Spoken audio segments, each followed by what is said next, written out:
Well, good afternoon, everyone, and welcome to the Public Safety Committee meeting. We actually have 3 items on our agenda this afternoon. We're having an oversight work session on corrections and rehabilitation. We're having an oversight work session on the circuit court, and we're having an oversight work session on the state's attorney's office. Before I ask Ms. Farag, who has made these packets and has done a wonderful job, as she always does, and we are most appreciative of all of her fine work. Before I do that, I want to ask any of the committee members whether they had any opening statements on corrections and rehabilitation. I see Good. head shaking no. Okay. Looking forward to it. There you go. And with that, Ms. Farag, if you could please lead us through the packets. Good afternoon, everybody. Can you hear me okay? We can. Okay, yes. Great. This is an opportunity, since the committees and the council were unable to do really in-depth budget work sessions during the spring because of COVID social distancing and some technical limitations. And these items were sent to a consent calendar agenda for the respective committees. So this is providing an opportunity for the committee to meet with the department and office directors, receive an update on the key programs that they've been dealing with, and review any relevant spending or performance data. For corrections, I think the biggest issues are operations. Obviously, during COVID, they had very extreme social distancing challenges that they had to do. They also closed down one facility, and Ms. Talley can provide a little bit more information on that. One of the state mandated programs that they were required to do this whole time was the medicated assisted treatment program of opioid disorders. That's House Bill 116 of 2019. And also a staffing update is provided just to let you know where they are. They are experiencing some recruitment challenges, just like our other public safety departments are, and there is information contained on that. I didn't know if Ms. Talley wanted to work through anything, or if you'd like me to go through more information. Well, let's turn to Ms. Talley, and then we'll see where we go from there. How's that? Okay. Well, good afternoon, everyone. Nice seeing you again. And whatever questions you specifically have for us, we're holding on. We're almost 2 years into COVID, and we believe, of course, that we have our protocols down, and down to a science. We continue to have modified operations, looking at how we can start to re-implement programs, which we've already started, but try to increase those program opportunities, but do that in a safe way for everybody involved, for our MA population and our staff.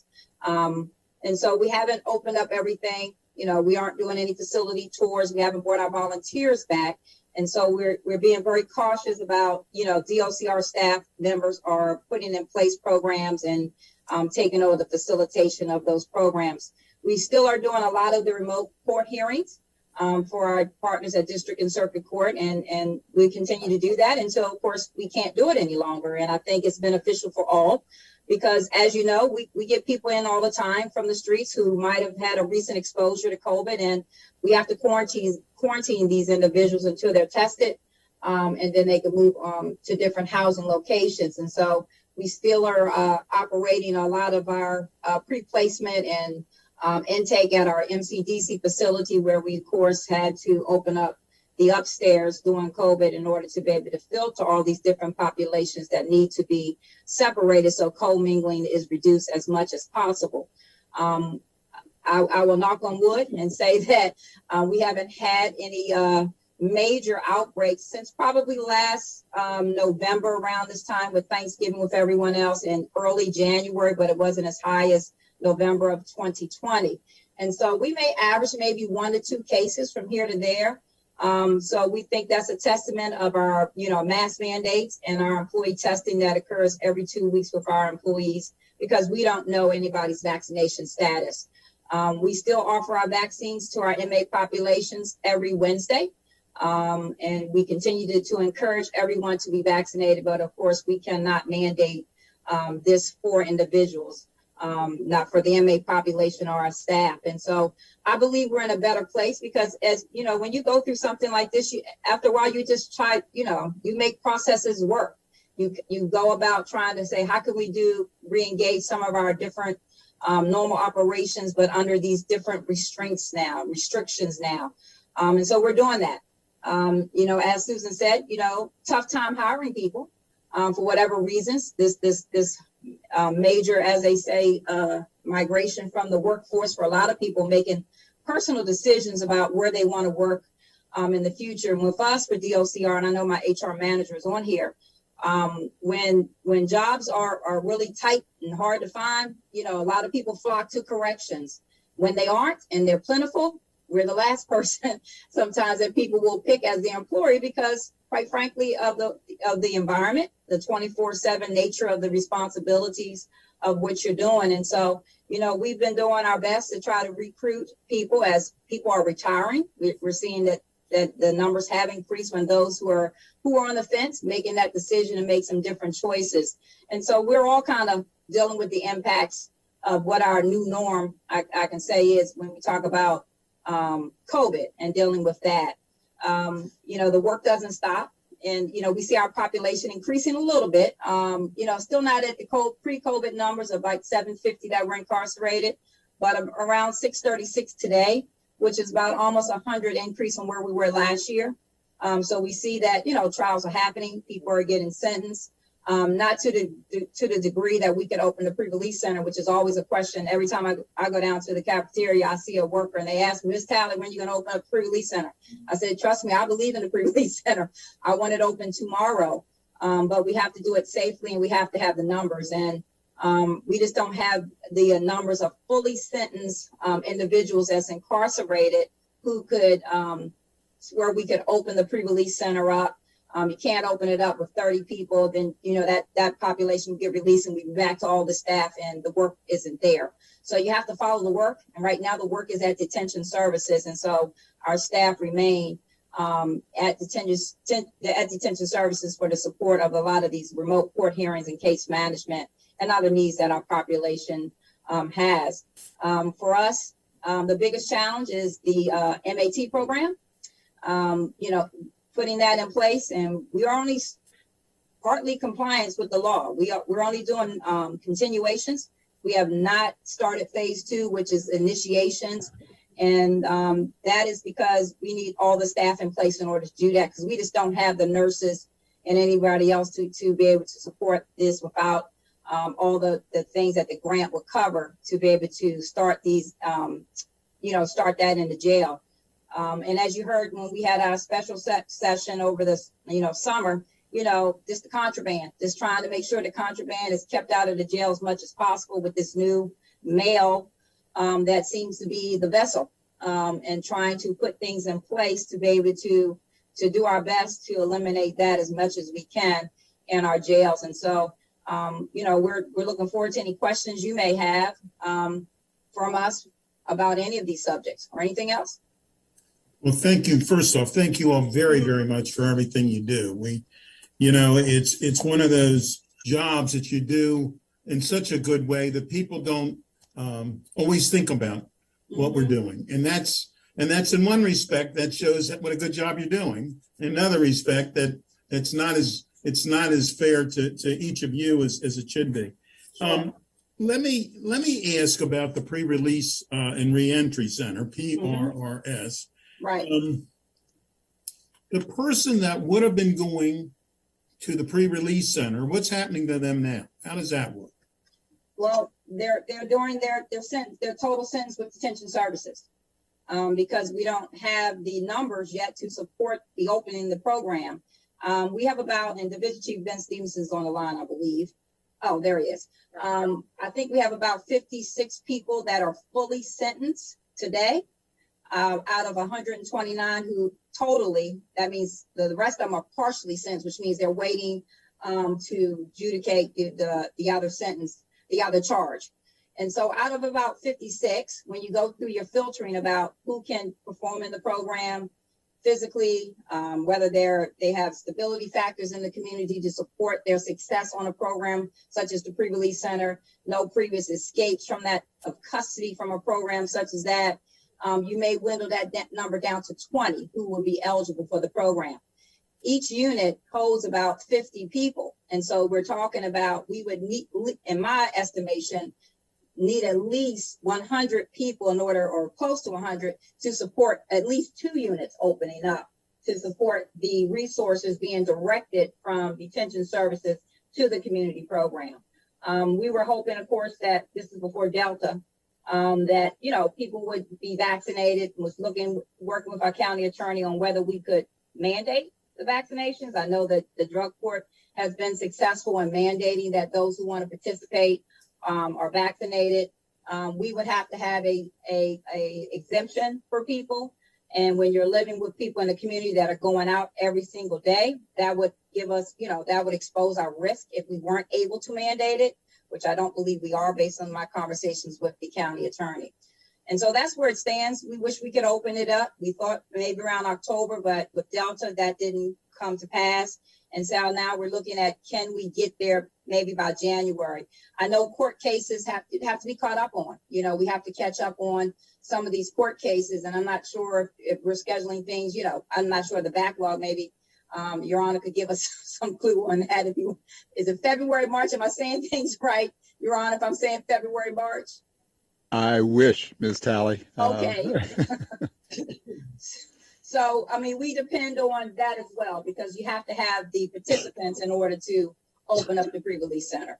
And so, you know, we have our programming unit here at Detention Services that is open. We are working with WorkSource right now to staff the WorkSource in a reduced capacity, but they need to hire the staff to bring them in so that people can get some reentry services and some guidance when it comes to employment upon release. And I appreciate everything that you just said. I do. You know, we've always prided ourselves. I know that you are a great part of that pride. We've always prided ourselves on the pre-release services that we do, and I think that as quickly as possible, as you have just outlined, every part of what you just outlined is necessary to do. But as quickly as possible, I think it would be to the benefit of all of us. Sure. To have those services back as quickly as we could. Vice President Albornoz. Thank you, Mr. Chairman, and I certainly echo your thanks of Director Talley and her team. We received other briefings regarding the extraordinary challenges and Herculean efforts that have had to take place in order to keep everyone safe and keep us moving forward. You know, I'm seeing across the board, particularly in positions that were already challenging on a good day, that the burnout rate is really high, and that there's tremendous mental health strain on staff, on personnel, on supervisors, on managers, on their families. What steps are you taking? And I know this is not easy, but have you taken, are you trying to take to address those health and wellness needs of your team? And is there anything we can do to support that? Right. Well, and we appreciate that. And, you know, I will tell you that, you know, we tragically lost one of our colleagues a couple of weeks ago, not from COVID, but we believe it was a heart condition. You know, the person worked with us the day before, and that night we received word that the person passed away. And it was the funeral, I think, was on Friday Susie, correct me if I'm wrong, the 15th. And, you know, it was a very impactful for the staff to work so much through COVID and to have this unexpectedly happen. And just, you know, we do our best to walk the floors and talk to our staff members.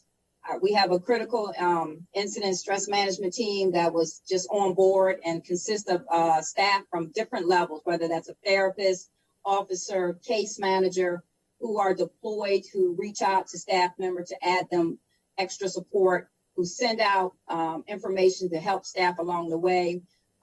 We recently, you know, signed on to do this fatigue to corrections, fatigue to fulfillment and corrections, a training to hopefully offer it as not as a mandated training at first, because a lot of times when you mandate, people don't like to hear that. So offering it more as a, you know, an elective training first to see whether the interest is there, but we're going to train, this is from Oasis, which is a very, it's a corrections organization that works really well with agencies. And before you had to go there to be a facilitator and be certified, but they opened up a remote segment of that. And so we're going to, certify 4 of our individuals beginning in November to offer this training beginning in January just to help, just to be able to offer something else for our staff, because individuals are tired, they are burnt out. And that was part of some of the decisions that we made when we had so many people out on COVID admin leave, and just saying we got to bring people back to support and to be able to have that staff that is deployed from community corrections right now. It reduces the number of drafts that are going on with the officers. Being able to bring people over who can help and support reduces that. Having a dedicated staff person to try to make calls for volunteers for overtime before a draft is in place. We're utilizing all of those ways to try to lessen the impact, because it does. It has an impact on us all. We're all pretty tired. We are. And we're open to do even more. Anything that we can do to support our staff, we're open to do that. Thank you. And just, this is more for illustration's sake, but I was listening to an NPR story regarding the jail that primarily serves New York City and the ongoing struggles and challenges that they're having. And it's just, the foundation that we've laid here is so extraordinary, and the support programs and services and the intentionality in bringing in staff that really hold to a common set of values and standards that is at the highest possible level. And so I know it's difficult to pursue all of this. I did just have 2 more questions. So you mentioned it's been understandably a struggle to get volunteers. And I know, for example, the Writer Center and other organizations used to be able to provide program services that helped round out additional options and opportunities for inmates.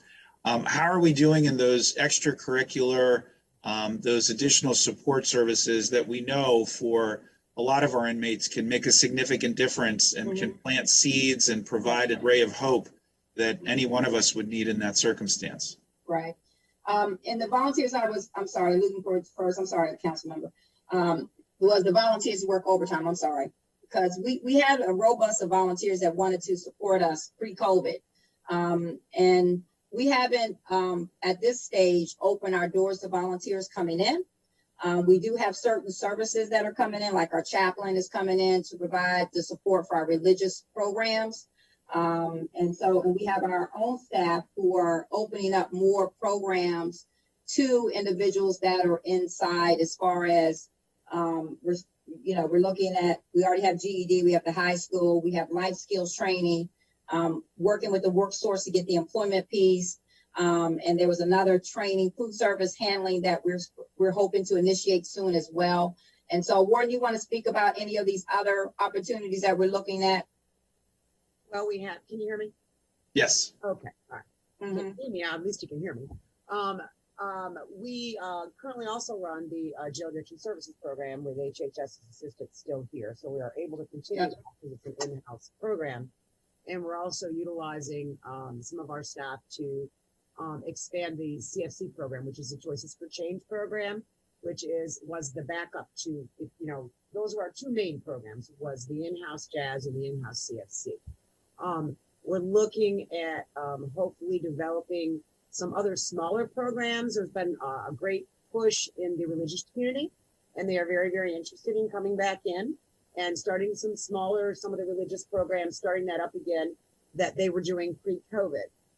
We have not actually opened the door to that yet. We feel like we will be limited based on some of our internal parameters in keeping different housing areas safe, based on the fact that that's how I think we've been able to maintain such a low number of exposures and positives. So we are trying to figure out how to facilitate the programming piece when you only have 1 unit at a time that you can provide to the volunteers. You know what I mean? So we've talked about maybe rotating units, like everybody in this unit that wants to do it, and then the following week another unit. But we are still in conversation about that. One of the other services we did bring back recently was barbering. We have started that again. And we honestly feel, I think it's like, just like everybody, whether you're incarcerated or not, if you feel better, you feel better about yourself if you look better. All right. And many of them had been pushing for that, the inmate population. So we recently were able to bring that back too. So we are slow, but again, we only want to do it piece by piece so that we do it safely. That's a major concern to us. Right. And for us being able to reestablish the family in-person visits, was huge for us. And, we're doing that on a rotating housing unit by housing unit, but it was important for us to move from the video visitation that we had set up as a stopgap measure, and to be able to open that back up for family members to come back on site. And thank you for that. That actually is my last question. So, in other areas and other sectors, the innovation and technology and accessibility has actually been super helpful. So telehealth, telemedicine is a good example. Are there opportunities there in the area of innovation where, so we could just the classes that are taking place virtually now are so much more advanced than they were since the beginning of the pandemic. And all of us have gotten adjusted to the rhythm of being on meetings like this and are better at it than we were at the beginning. And the technology is actually improving in real time. Are there opportunities or options there that we may be able to take advantage of with some additional investments in the way of innovation and technology? Well, we definitely have our teachers back on site. As far as the GED and the high school, they are back on site in the classrooms, meeting with individuals who are in those programs. Of course, we have our tablet program that we have that I think we have about 60 tablets. We're looking at expanding that whole program and information for different, that's in Spanish and English, this information to be able to give people. We're trying to expand that. We have already worked with a vendor to bring video visitation to the housing units. We've mapped that out, and the locations, selected locations. I think we're at the point now we're looking at IT and the impacts to bringing that in. So we found out very quickly during COVID that us doing a video visitation through our iPads and iPhones, which is what we were using, was not a long-term measure and not a long-term solution. And so we are moving in those directions. And so I'm not sure what our date is to have video visitation up and running in the housing units is. Warren, do you remember that? I don't remember the timeline for that. We do not have a date yet because their IT for the company and our IT are working on what are the wiring requirements. And apparently it's a little bit more expensive than we had anticipated. And but yes, I would say early next year we should be able to have the installations complete. That's our goal. Right. But we're kind of waiting for the IT report. Right. And through that, we'll look at other ways that we can use the technology, as you said, to be able to expand different programs throughout the facility. A lot of this is, hinging on some of the Wi-Fi that you need in facilities as well to be able to run some of these programs. And so we're definitely looking at how we can use innovative ways to be able to do this. Now, for us with classrooms, whether you have, you're using technology, you always have to have the supervision of correctional officers. And so having the resources to do that, to deploy to different areas, can be a struggle when you're dealing with staff shortages. And so we always have to factor that piece into what we do as well. Got it. All right. Well, thank you. And I guess the last session we had on what you guys are dealing with contraband, I'm still thinking about it, still processing it. So it's just that was one of the more enlightening sessions I've had since I've been on this body. So I appreciate those continued efforts, and I know that one's difficult. But thank you very much, Mr. Chairman. I yield back to you. Thank you, Ms. Farag. I just had one question for Ms. Talley. When COVID first started, you shifted all completely over to remote hearings, and now you've got kind of a mix because they're starting to have trials in the courts. Is that placing a burden on staff? And if so, how is that being managed?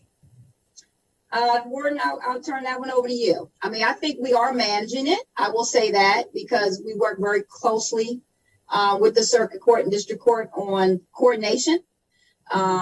Some weeks more individuals go out than others. And so we made the commitment to continue to do that unless we got to the point that we said, hey, we can't do this any longer. And we're trying to do it for the safety here. As far as, people coming back and not co-mingling with established populations. And so I don't believe we've got to that break point yet. And not to say you want to get there where staff feel like, hey, I just can't do anymore. Right.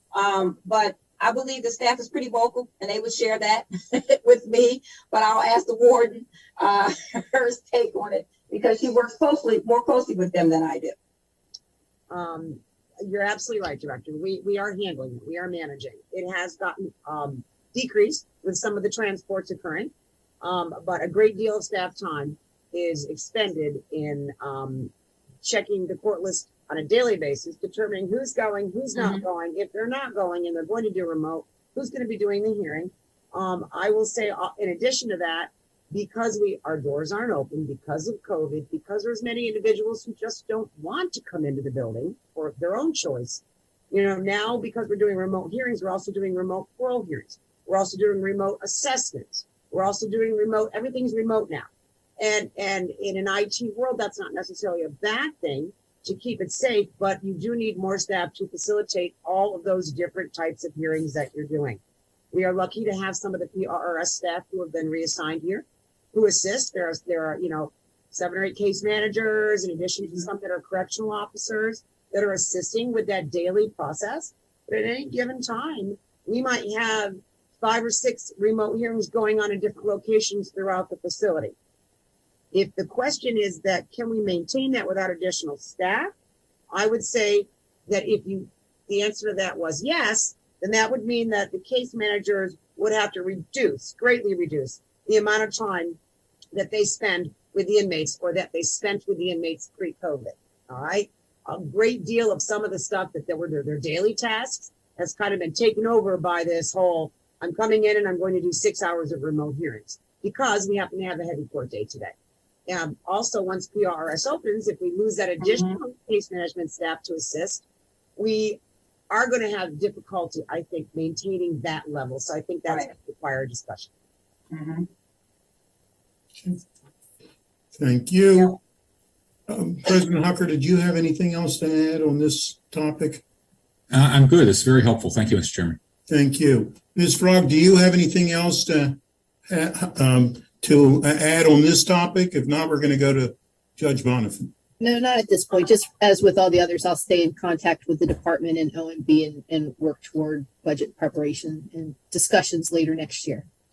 Thank you. And Angela, as always, and Susie and Ben and everybody else, thank you. You have done an unbelievably good job during an unbelievable time of crisis. So anyhow, thanks a lot. Thank you. And with that, we are going to have our next topic, which is the circuit court. And Ms. Frog, did you want to, I don't know if my colleagues have any opening statements. Do you have any opening statements? No. Ms. Frog, if you were going to lead us through, but before we begin, I was going to ask Judge Bonifant Judge Bonifant, is this the first time you've appeared before Air Committee? I believe a couple of months ago, I showed up and didn't know what I was doing and just kept my mouth shut, which is a good rule. So. Neither do we, Your Honor, and we're glad you decided to stay as a judge based on what we do. So I appreciate that. It's good to see all of y'all. So. Good seeing you. Did you have any other opening statement? Are you willing to let Ms. Frog lead us through? Well, I thought I'd allow Ms. Frog to review the report that our court administrator, Judy Root, put together and sent over, which I have here in front of me as well. I've got a couple of points I would like to make once she's completed her comments. Absolutely. Ms. Frog, please.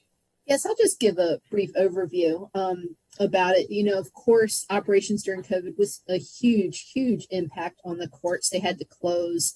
They had to really ramp up and do remote hearings. And when they did finally open, they had different phases for opening, different levels of numbers of people they allowed in, different types of hearings they allowed.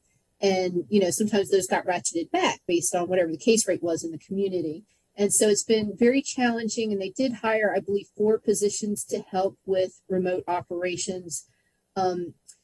piggybacking on top of that is the concern or the challenge they've had for a couple of years, and that is getting the Maryland Electronic Courts MDEC up and running, which has had its setbacks over the years. And I will turn it over to Ms. Root and see if what the effective date, if that actually came through for that. Judy, don't come through the screen to tell them. So we're so excited. It happened today. So we shut down operations on Thursday. We operated manually on Friday. And over the weekend, we converted 160 million court records and put those on the state system. And we had about 160 people in yesterday evening. We have about 9,500 hearings that we have to manually move over. So and then we have to take all of the paper case files, and they have to be scanned in and linked to the case events. So it's a big task. We're so excited. It has gone better than we had anticipated after 4 years of really hard work and all the planning and the cycles of review we've done. I think all that hard work has really paid off. We had about 100 and some odd filings sent in from the attorneys this morning. We got a boatload of mail. So the filings came in through U.S. mail in anticipation of our learning curve. So we do have a lot of work ahead of us. We do anticipate some bumps, but we're very, very excited to be on the statewide case management system and to convert all of our paper into electronic records. Well, congratulations. I mean, every time we have seen you and Judge Greenberg prior to this and whatnot, it was, someday we're going to get there. Someday we're going to get there. Well, the fact that it's this day really is. And, the fact that you also said there's going to be some bumps along the way. There's no question there's going to be some bumps along the way. But it really is a wonderful milestone for you to have gotten there. I guess we had the largest amount of information to put into the system. Is that correct? That's correct. And there was some modification to the system to accommodate our DCM plans because we run incredibly efficiently using our planning of the differentiated case management system. And so the state funded a significant amount of development in order to have us continue that efficient running. That's great. Ms. Frog, are you going to continue or Judge Bonifant, did you have anything to add on this topic, or we're going to go back to Ms. Frog? Well, the thought that came to mind listening to Judy right now is our DCM, our differentiated case management plan, is now the model that many jurisdictions across the country are using. Wow. And they contact Judy, and Rick Dabbs is our DCM coordinator. It's amazing what the plan does. So I just wanted to add that. I'm not surprised. And I knew Judy needed some additional work to do. So that's good that they're calling. Ms. Frog. I just wanted to briefly touch on staffing. I'm going to send it back over to Ms. Roop on this too. As I had noted earlier, they had hired 4 positions to help with remote proceedings. So it'd be helpful to the committee to understand how that's going. And they also have several openings for judicial appointments. And I believe it looks like that they are getting ready to hire a magistrate position. And Ms. Roop also kindly pointed out a few operational challenges on pages 3 and 4 that the court is dealing with at this point. I will use that as the segue. Ms. Frog, thank you very much for teeing that up. We have 3 opportunities here that I keep referring to. One is that we are supposed to have 24 circuit court judges in Montgomery County, and today we have 21. And 2 weeks from now, we're going to have 20. And we are looking forward to the governor filling those positions in the very near future. Just one would make a tremendous difference. The judges are working very hard. Their staff are working very hard, and the administration staff is working hard trying to coordinate all of these cases and hearings and scheduling conferences when we're down now 3, soon to be 4 judges, and we're down a magistrate right now. Magistrate Siegel announced her retirement effective October 15th. So that's a real challenge for us. The other is MDEC, and we are so pleased that today's the day, and things are going fairly well. I've listened to State Court Administrator Pam Harris and District Court Chief Judge Morrissey talk about how surprised they are. And I'm knocking on my wooden desk here with so few hiccups today. So tomorrow's the real important day because that's when we start back up with hearings and trials. So we're looking forward to that. The third challenge that we have is spacing, and we have to follow social distancing and masking. I'm in my chambers right now, so that's why I don't have my mask on. But that is a bigger challenge than people really appreciate because when we have the we call them large strike criminal trials, we have to bring in so many more jurors because the defendant gets that many more strikes of the jury. And we right now only have one room in the courthouse for large strike criminal trials take place, and that's courtroom 3E. You all have probably been in it. It's the ceremonial courtroom. We are using the jury assembly room for when the defendant is not incarcerated or for large civil cases. That helps. We have one other room in the South Tower. Thanks to Pat Woodward, he suggested to me that I walk over to the great work the county's done in the old gray brick courthouse. Yep. And I did. And the doors to the ceremonial courtroom over there had window in it. Doors were locked, but I was peeking in there. It's a large room. So I will be talking to the powers that be to see if we could use that room for some of the large strike cases, because as I've learned, they remove some of the pews from the gallery. That's just what we need. But the jury box is still in there. The technical services may be a challenge, but we're going to work through that as well. We also went into the ceremonial courtroom in the red brick courthouse, and it would be great. But working with the sheriff's office, there are just too many points of ingress and egress, and it would take so many deputies to cover each point. So those are the things we're looking at to try to meet this challenge. And but nevertheless, I did want to highlight the statistics on page 2 of the report that Ms. Farag put together for us. And first, she points out right at the bottom of the last paragraph that fewer people are coming into the courthouse fulfilling their jury service per day. But okay, we're working with that. But look at that. Since April 26th of 2021, we've done 98 jury trials. And that compares to 107 in 2018 and 90 in 2019. I'm very proud of that. That shows you how hard everybody's working here to not only to hold the trial, but to get ready for that trial. And it's just remarkable. Now, also, look up there. We've held over 19,000 remote hearings. That's here to stay. And that's, every problem has a silver lining, and that's one of them for COVID is we're doing scheduling conferences now. Pre-trials are done with remote hearings. Many of those who are incarcerated, they don't want to come. I see Director Talley and the warden have already left, but they lose their housing because they have to go back and quarantine. So they're more than willing to do their hearing remotely leading up to the trial. I even was at a meeting a couple of weeks ago. They're actually doing jury trials remotely. What do you think about that, Mr. McCarthy? And when I said that, when I was asked to speak recently, there was a criminal defense attorney, and he yelled at the top of his lungs, "Objection!" He wouldn't like that. So, other jurisdictions are looking at this. It's all leading up to what I hope to put on your radar right now, and that is the North Tower of the courthouse is nearly 40 years old.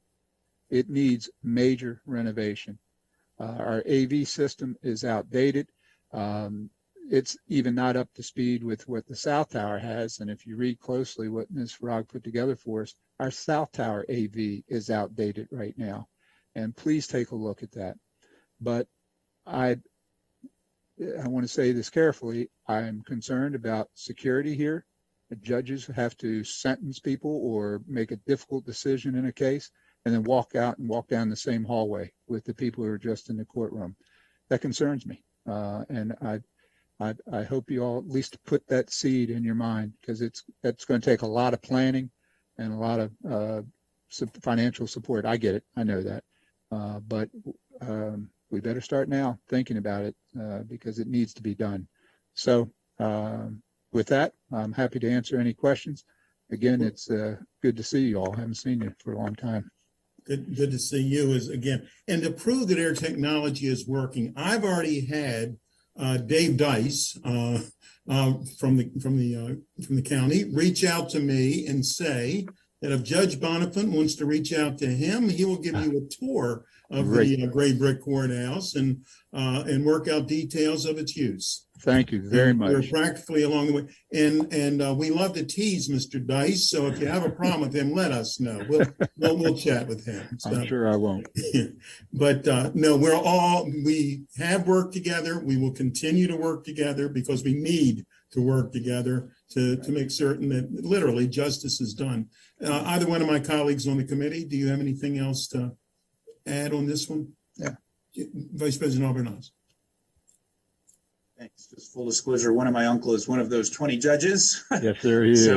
So I would just want to express my deep appreciation to all of you. Just a great example of innovation, flexibility, and perseverance as we've worked through all of this. So just want to extend my appreciation and thanks. I will extend that to your uncle.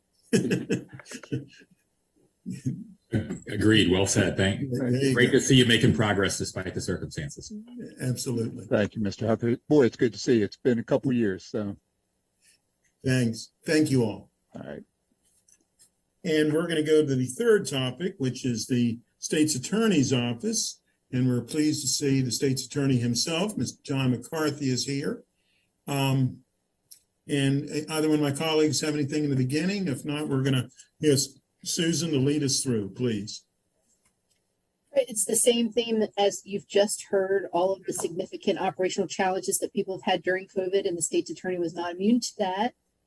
They dealt with some staffing shortages and filled certain positions to help deal with the backlog. And I'm just going to turn it over to Mr. McCarthy. They also will have to deal with some challenges as MDEC gets up and moving too, and see how that impacts the state's attorney's office as well. Mr. McCarthy, please. Thank you, Mr. Katz. It's a pleasure to be with you, Mr. Hucker, and Mr. Albernas today. I want to say anything I have to say about anything that was done well during the pandemic was because of the collaboration. Nobody did this standing alone. And we worked together on all of these things. So whether it was the administrative judges in the district court, which we've dealt with two now, my friend Judge Bonifant, who's now our administrative judge here in Montgomery County, is a great selection. Judy's worked through this, but I think we're all pretty proud of how we dealt with an unprecedented situation. But it was because we worked as a team, and everybody deserves credit for having worked that out. Let me just say, in terms of let's say workload backlog, in the state's attorney's office, I would say to you that we're actually doing fairly well. I think there are two hiccups, some of which over which we really don't have much control. One, drunk driving DWI cases, which are scheduled out of Annapolis, they go into next year, and they have a certain cap and limit on how many they will put on any individual docket. So while we've actually done pretty well catching up with our backlog in the district court, we still have a significant backlog, in particular with drunk driving cases. In the circuit court, and I think Judge Bonifant nailed it already, and I think it's pretty obvious to everybody, where we have the biggest backlog, and I think it's an extraordinary number of jury trials we've already had already. That really is an extraordinary number. The biggest backlog is in the most serious cases, those large strike cases. Now, having said that, we've tried a series of murders in the last couple of weeks, serious child abuse cases. We're working out ways to get at them.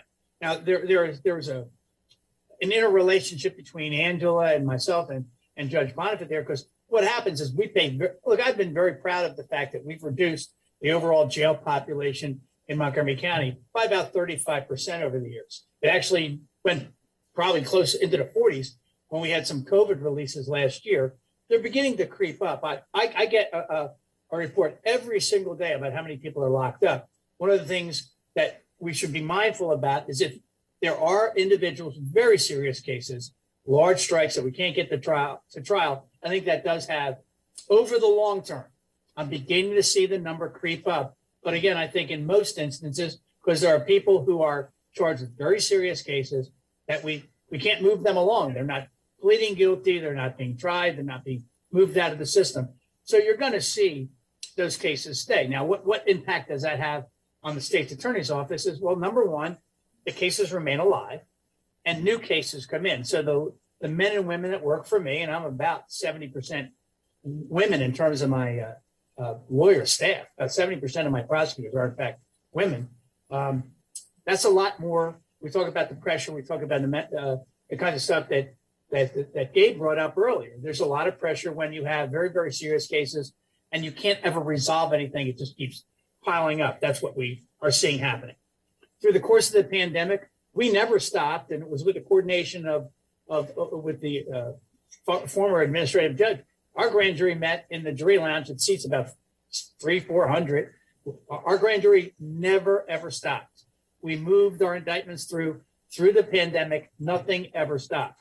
During the pandemic, in terms of domestic violence services, the FJC, we never stopped providing those services. We were there every day providing those services. And I look, again, we know that it was underreporting during the pandemic. Some of you still here participated in a public outreach thing that we did to try to just remind people during the height of the pandemic that we were open for business in the area of domestic violence, and our calls for service overnight went up 100%. Overnight, there were people that were not aware that we were here to help them when they were being victimized by child abuse. One of the things that we did to screen out, I guess to share this, one of the things that we did to screen out very low-level district court cases. I worked this out with Judge Mitchell when she was head of the district court, and we also did this in conjunction with Health and Human Services. We know that lots of the low-level cases are brought about because of drugs, alcohol, or mental health.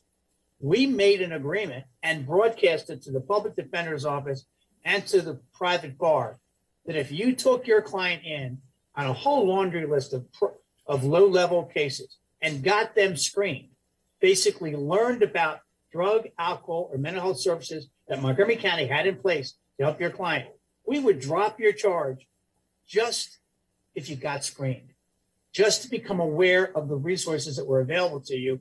And I will tell you, it helped. I know that Judge Mitchell was very thankful for that because I think that helped us move a lot of those cases there. During the pandemic, and I think it was sort of alluded to here, I didn't think it would be fair that anybody that worked for me would lose a job because the pandemic came. And we did two things. Number one, we reassigned and retooled people. We had people that were working in the truancy courts, which weren't operating, and we added them to help out our IT people who were drowning. We also self-imposed a hiring freeze, and we didn't hire anybody for over about a year. We finally have begun hiring some lawyers and stuff, but that put a lot of additional pressure on my existing staff because at some point in time, we were down probably 6 lawyers. We're almost back to where we wanted to be. We've had 2 recent lateral hires. 3 district court new assistants have been there. I still have some other positions to fill, I would say, and these are things I brought up before. I will reiterate this again. I do have people who work for me who are contract employees. I think there's 2 things I think about the contract employee job. Number one, I think it doesn't get you the best people. I think these jobs are so important. Getting someone who has health care and benefits is really important. I will tell you, I think that there was a lot of sentiment at various points I have two positions that are not benefited. I think they should be benefited positions. We'll get better people to serve us here in Montgomery County. I also think in terms of social justice, to leave somebody without health insurance, to me, is just not right. Not someone who's doing what they're doing here. A thing that's changing here, we have a thing called CCB, Citizen Complaint Bureau. Maryland is very unusual when it comes to criminal matters. We have about 2,500 people a year walk in off the street and swear out a charge against someone. I could swear out a charge against Judge Bonifant and say he poked me in the nose or something like that. There is no police investigation, no screening whatsoever. One of the things we have in place here in Montgomery County is CCB. If you file here in Montgomery County, it's unique. Judge Bonifant talked about something else we're doing that's a national model. I think our CCB is a national model for those jurisdictions where there's no screening ahead of time. If you don't come into this office within 5 days of filing those charges, meet with an individual to review those charges, we drop the charge. You have to come in. We have to do a review. And quite candidly, a lot of those cases, we screen out probably more than 50% of them through the CCB. And having those people have to come in here within 5 days. Those caseloads have gone up drastically. I don't know, people that come to us are saying to us that the police are just sort of referring them, look, if you have something you want to do, we're not going to handle it. If you wanted to go charge somebody. So as a result of police deferring to the individuals to go file the charges themselves, we're getting more of them. And we need the caseload. We need an attorney to add to that, because there are more people coming to us. About 70 to 80 a month are coming in, and these are no investigation whatsoever. And somebody right now is standing criminally charged with a matter with no investigation, no screening until we begin to look at it. We need to pay attention to those things because it's very important. If we can get these cases out of the system within 5, 6, 7 days, to be charged with a crime, if you're innocent, is a terrible thing. And so that's something where we need resources. Can I interrupt you, Mr. President? Why do the police refer to you? Is it because it didn't happen in front of them? Why do they have to refer to you? I don't know the answer. I can only tell you that I guess I'm trying to be politically correct here. I don't know why, but it appears the people coming to us through CCB are saying that the police are just saying, look, we can't do anything about it. If you want to go file the charges yourself.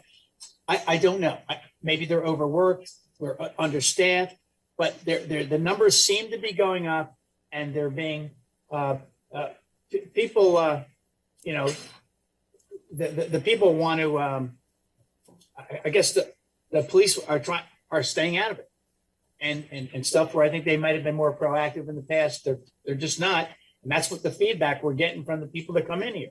So our cases are going up.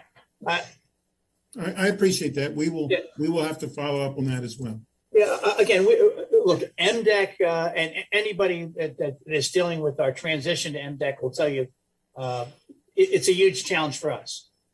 Everybody that worked for me was mandatorily required to attend multiple trainings on how to utilize MDEC, and you can go back, and some of us like me need to watch it more than once to get it.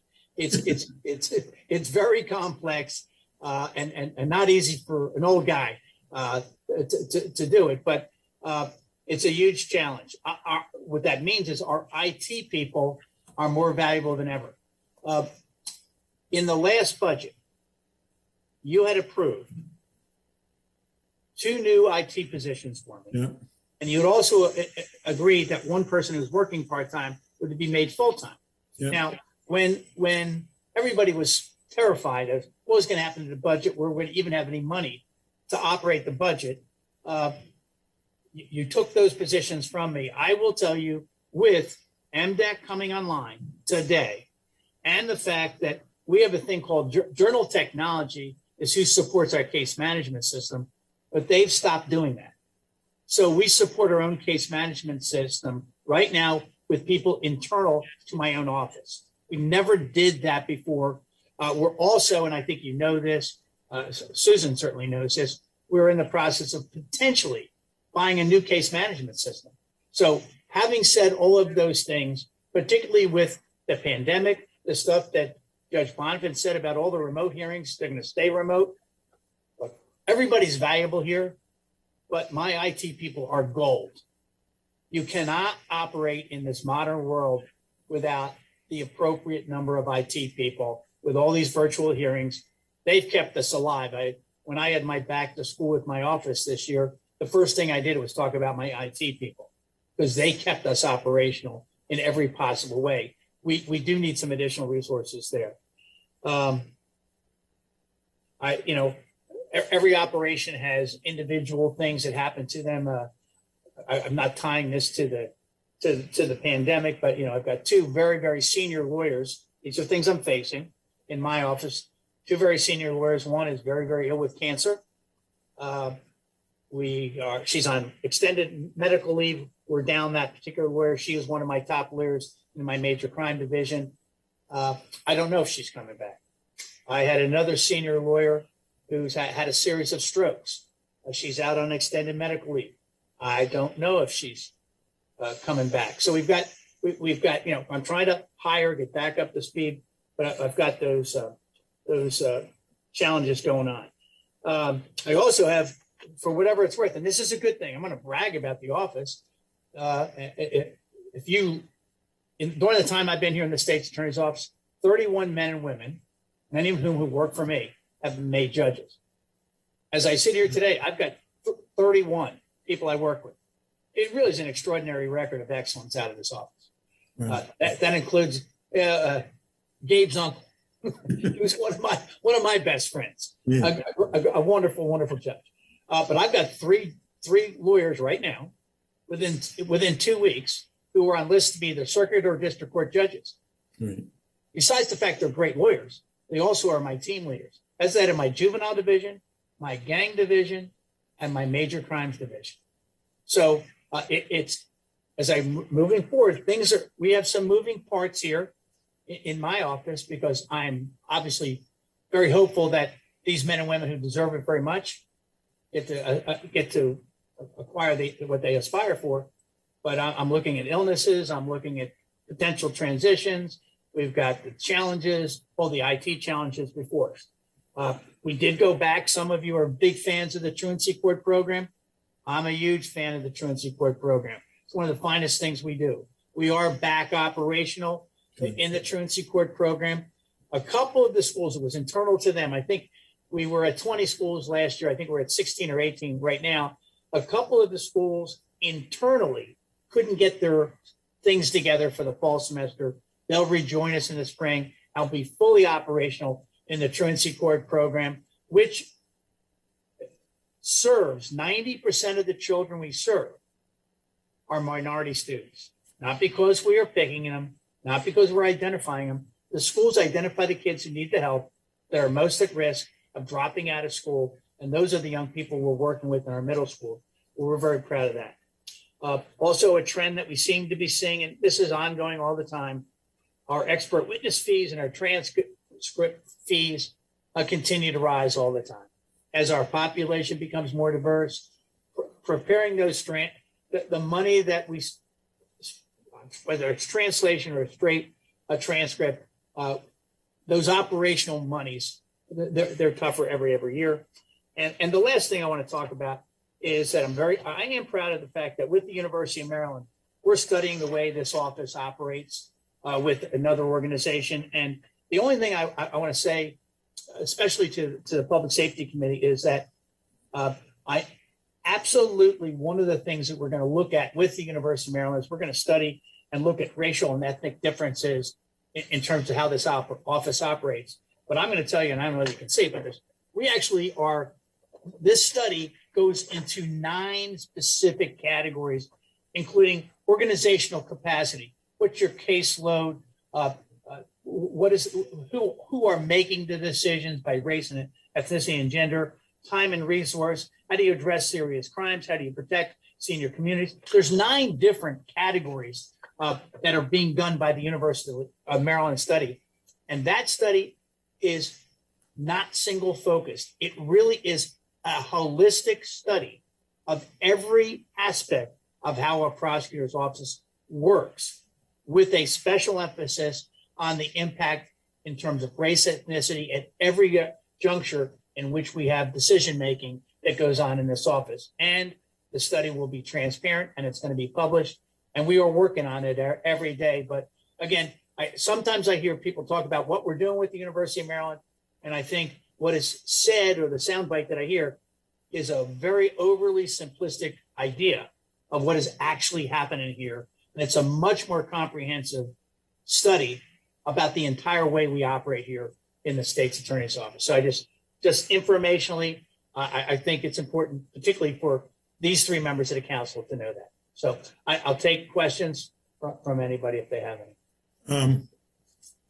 Well, first off, thank you very, very much. And I do know that your friend and our friend and a great friend in Montgomery County, the Attorney General, Brian Frosch, retiring. I know you worked with him, but though it's going to be a major change for whoever is going to be filling that job, has huge shoes to fill. And I know you agree with that as well. Well, look, I think it's amazing to see someone who rises to the level of power and esteem and have no ego. Brian Frosch has no ego. Yeah. He is, to me, a model public servant, and he's just a good, look, I don't always agree with him. And we sometimes disagree, but I think he's a model public servant. And I think it's really was. And two of my sons are assistant attorney general, so their boss is about to change. Right. So I had detailed conversations. They both very, very much revere Brian as a boss in the various units that they're in. So. Yeah. He truly is a remarkable man, and it's a remarkable family. His father being yes. a judge in Montgomery County, and the tradition continued. John, I just want to thank you.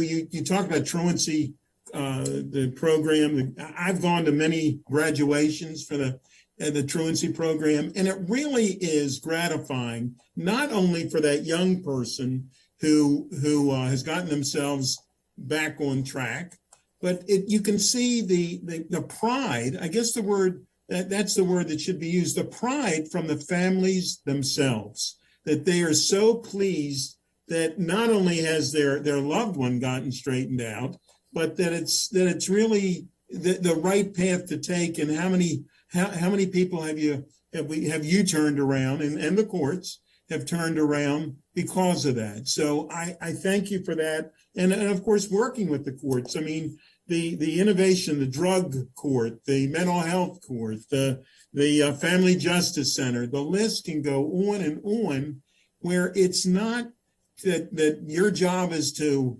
incarcerate someone or to punish someone. Your job is to get them to a better place in life.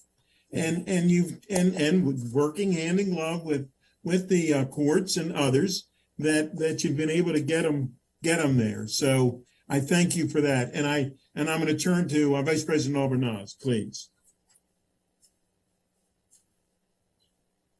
Thank you so much. Yes, John, echo everything that the chairman just said. I've been immensely impressed with your team for quite some time now, going back to our time together, working on the Positive Youth Development Initiative with the previous administration.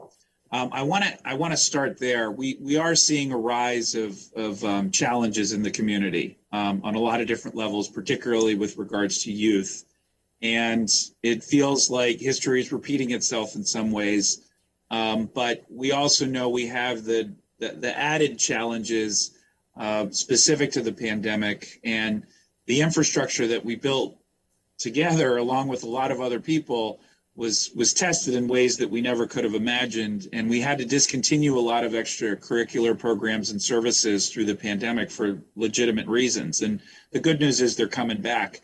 But there was that time when so many of our youth were not able to engage in programs and services. You've been at the forefront of encouraging your attorneys to be proactive in forging partnerships and alliances at the grassroots level, at the government level, and at the community level. And we've had to not put a hold on that, but we've had to not be able to be as effective as we would like to be. As things are improving, and I'm sorry to hear about the medical issues of a couple of key team members on your team, but do you envision it being able to allow your attorneys to once again, not that they ever stopped engaging, they didn't, but now as things are starting to transition back, being able to deploy them to assist at the programmatic level, at the community support level? And if you could talk a little bit about that in general and any specifics that you'd like to see on the horizon in the next few months, especially in light of the rise in crime in certain areas that we're seeing, that'd be great. Again, let me just begin by saying I think one of the biggest challenges it faces us across this country and in Montgomery County, and Gabe, you were with me. I think the ghost gun challenge, and I know you took a lead on that, and we had our first homicide in Montgomery County that involved the use of a ghost gun. Maybe it's 6 weeks ago now, down at Plum Garden Rec Center. The shooter in that case was alleged to be a 14-year-old boy. That's a major challenge for us. In terms of the more direct question about getting us back into the schools, we have been doing a lot of this by Zoom. I've met with, I would say that we have things that we do with Speak Up, Save a Life. We've done presentations to over 70,000 kids, mostly in person. We're beginning to do them again, and we've done a couple by Zoom about the Good Samaritan doctrine. Look, I have a policy in Montgomery County, and we preach this. If you're in a situation where you're with a young person because of drugs, alcohol, or whatever, and they're dying, make a phone call, call us. I don't care what the crime is. I'm not going to prosecute the kid who makes the call because I value the life of the child that's dying more than I value another prosecution. That's the lesson we give to 70,000 kids. We hope that we've saved lives with that program, but because of the pandemic, one of the outgrowths of the COVID is the fact nationally and locally, our fentanyl and heroin deaths are going up again. I think we're going to about 83,000 Americans are going to die this year. That seems to be the estimate that we're dealing with, maybe 3,000 Marylanders. But we can get out there and start those things. We're getting back into the schools. We're in person. Some of it is them allowing us back in, but I think it's very important for us to meet in person. I want to get in to do the Choose Respect conferences that we lost that last spring. Debbie Feinstein, I think everybody here knows Debbie and what a spectacular leader she is in the area of child abuse and domestic violence. She did a Zoom meeting last week that was open to the public as part of Domestic Violence Month about the fact that we have now the impact of strangulation and the dangers that someone is subject to if they're in a domestically violent situation. If you are the victim of a strangulation event in the course of a domestic violent incident, you're 10 times more likely to be killed by that same individual. This is a really important message. The legislature made it now a first-degree assault, but we're out there talking to people. We are basically saying, look, if this is the situation you found yourself in, if this is what happened to you, go get help. You are in danger. It's a pretty simple message. I did 2 or 3. I was at Asbury last week alone, in person. I went to the Asbury home and talked to about 200 seniors. I think it was Wednesday or Thursday night. By Zoom last week, I did Oasis again. By Zoom last week, I did Johns Hopkins. I have it again this Thursday. There's about 150 people that'll come to that. That's my senior community. We're out there. We're doing it. We're trying to get back to normal. And as soon as people open their doors, I can tell you, George Sims and Phil Andrews, a former colleague of some of you here on the council, they're the people that run my community outreach. So we're out there and we are trying to deal with those issues. The fact that we're back in and in the schools with our truancy program, we're back in person. And I will tell you that, am I concerned about our youth? Look, I'm really concerned about some of the numbers I'm hearing about in terms of how many times have police been summoned to respond to a call to Montgomery County School so far this year. It's around 750 times. 750 times. We had a knife incident at Churchill. We had essentially a riot. One of your colleagues, I know that one of the councilmen was present when there was a riot at the Seneca Valley Northwest game. I saw the video. That was a pretty terrifying event. I was very happy that the schools seemed to take some action towards the latter part of the week, last week, in moving the games up into daytime, not having them at night, controlling some of the ticket sales, controlling that certain younger kids would have to come accompanied by adults. I thought all of those things were really good changes, but we have some issues. I think that it is particularly problematic that kids who were confined during COVID now come back into schools, and schools that previously had police officers in them don't have that presence. I think, look, I don't know what the magic answer is there, but I would say that the fact that 750 times we've had to call our police to respond to our school, what we need to find out what's going on there. There isn't, and are we doing this the right way? But these kids do need help. They need look, it gave you, when you ran corrections, you kept kids active. You had after school not corrections, Right. rec Right. department. Yeah. You had programs for the kids after school. It was not corrections. It was just, Next year. After school, rec programs and stuff. Idle hands make the devil's workshop or something like that. We just kept kids engaged in good, fun activities. Just give them something positive to do. And that's why I loved youth sports for kids. Anything that's an activity for kids, especially in those hours between 2 and 6, Yep. are absolutely vital to keeping this a safe community and keeping kids out of trouble. 2 to John, 6. if I could make you aware of a program that's been started by Judge Carla Smith, one of your former prosecutors, which is the court-appointed social work program. And what we are now working with is students from Howard University who are coming and working towards their social work degrees, but they're going to be interns and will be more engaged with the individuals coming through juvenile court. And Judge Albright and Judge Smith are excited about this program. And I just signed the order authorizing that program to get up off the ground. So That's great news. Yeah. Good. That's awesome. I want to learn more about that. That sounds fascinating. I'll just end with this note. We had and I certainly agree with what you talked about there, John. We had about an hour ago, we went over our annual state legislative agenda.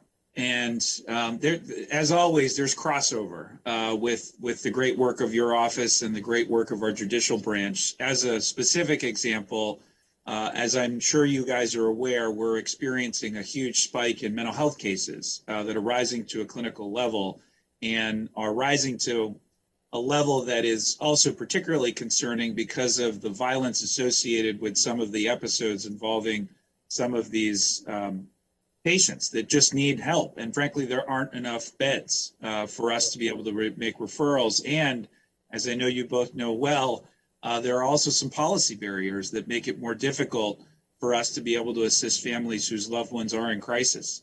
And so this is an area that is not going to be turned over overnight. The bed issue has been here for a long time. It's just much more pronounced now that there are so many more cases. And a lot of these cases are involving young people, and which is especially tragic. So I'd love to, as a follow-up to this discussion, we had a conversation again just about an hour ago to talk about being more intentional in our group advocacy around issues that cross over to the state level, to be able to holistically educate our delegation and our friends in Annapolis so that we can work collaboratively on addressing some of the systemic issues that are making everyone's lives more difficult and everyone's jobs harder. So that's just one of, I'm sure, many examples. So I'd love to work with the Public Safety Committee. This one crosses over into HHS, obviously, but I think there's some opportunity there for us to do some really good work, as has already been done and as we're doing. So No need to respond to that. Just wanted to kind of plant a flag and put a pin in it. And I really appreciate all the continued dedication of you and your team, Mr. McCarthy. So with that, I yield back to you, Mr. Chair. Thank you very much. President Hucker. Thank you, Mr. Chair. I know we've gone really long, but John, thank you for all your good work. Have you mentioned how the pandemic has affected both the charges you're bringing during COVID and any sentencing recommendations made by your attorneys? We did. Can I say we did modify during COVID. We did take into consideration both initially when a person came to us, what kind of what we would ask for. There were people, quite candidly, that got released that normally would not have been released had we not been in the COVID. So we did give direction to the court. Well, there's a lot of direction, quite candidly, came from Judge Barbera from the top. I know that Judge Pont, I studied every one of those orders that was issued. I knew what the factors were that the chief judge said that we should consider. We educated everybody that worked for me about those factors. And I thought we were liberal because of the unique circumstance we were in allowing people to be released when they typically would not have been. And I will also say, I think that our sentences, we during the pandemic, because we didn't want people to be incarcerated, in some instances, we deferred. Sometimes we reduced sentences below what they would have normally been. And in other instances, we just deferred them. Here's the sentence, but we agreed that the sentence wouldn't begin now. Mr. McCarthy would have report in 6 months and serve a sentence in 6 months when hopefully things. So we did a number of things. We had a number of options. I think if we had a menu of the items, I think we probably 8 or 9 different options we followed to try to reduce the overall prison population and come up with sentences that were fair, particularly in light of the health potentials of being confined in a very small space. And there were days, by the way, also, Mr. Hooker, that we got motions for reconsiderations of sentences of bond. And Mr. Feeney is in the room with me as I'm answering. There were some days when I came in during the pandemic, he'd have 100 new motions filed in a single day by defendants who were held at the jail asking to be released and have their status reevaluated. We were doing that literally every single day, sometimes to the tune of 100 a day. Well, Okay, thank you. I think that's my only question, Mr. Chairman. thank Thanks. you very much. Ms. Frog, did you have anything else to? No, not at this time. I'll just keep in contact with the agencies. Very good. Well, there again, Ms. McCarthy, Judge Bonifant, and everyone else. Director Talley's already gone. Thank you very much for all that you do. We sincerely appreciate it. You do a significant job for Montgomery County, and in most cases, you make it look easy, and that's never fair. So anyway, thank you very, very much. Take care. Bye-bye. Thank you, everybody. Bye-bye. Thank you. Director Talley, thanks. Take care.